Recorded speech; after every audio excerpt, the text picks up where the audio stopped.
Hi, my name's Bob Lindy. I'm an acupuncture and herbalist in St. Petersburg, Florida. I'm here today to talk to you about home remedies to help with sinus pain. So one of the most important things, of course, is to ascertain why you have sinus pain. It could be something as serious as a severe sinus infection that you need antibiotic or some other kind of more focused medical attention for, or it may just be that you have chronic sinusitis and that you've got a little bit of congestion that's always kind of hanging up in those sinus cavities.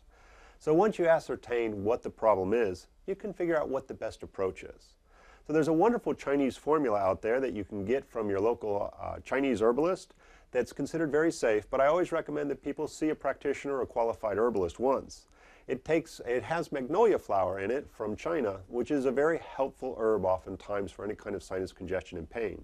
So we actually use the Chinese name, it's Xinyi Hua Huan, or magnolia flower tea pills, which can be very helpful with that. But one of the best remedies for any kind of sinus pain or congestion is a neti pot. You can oftentimes find this online or at your local health food store, and basically it's a sinus rinse. And there's various things you can add. You always want to use a pinch of table salt in there just to keep it closer to your body's salinity.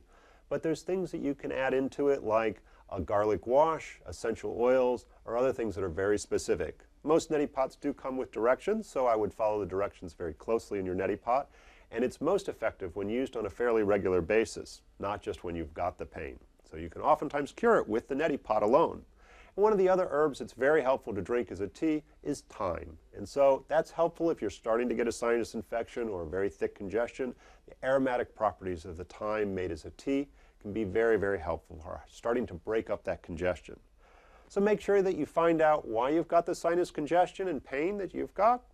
Get a neti pot, and you can always consult an herbalist or even a Chinese herbalist to get something even a little bit more interesting, and you will be able to successfully combat your sinus pain. So please enjoy your herbs. This is Bob Lindy in St. Petersburg, Florida, and make sure that you consult a medical professional.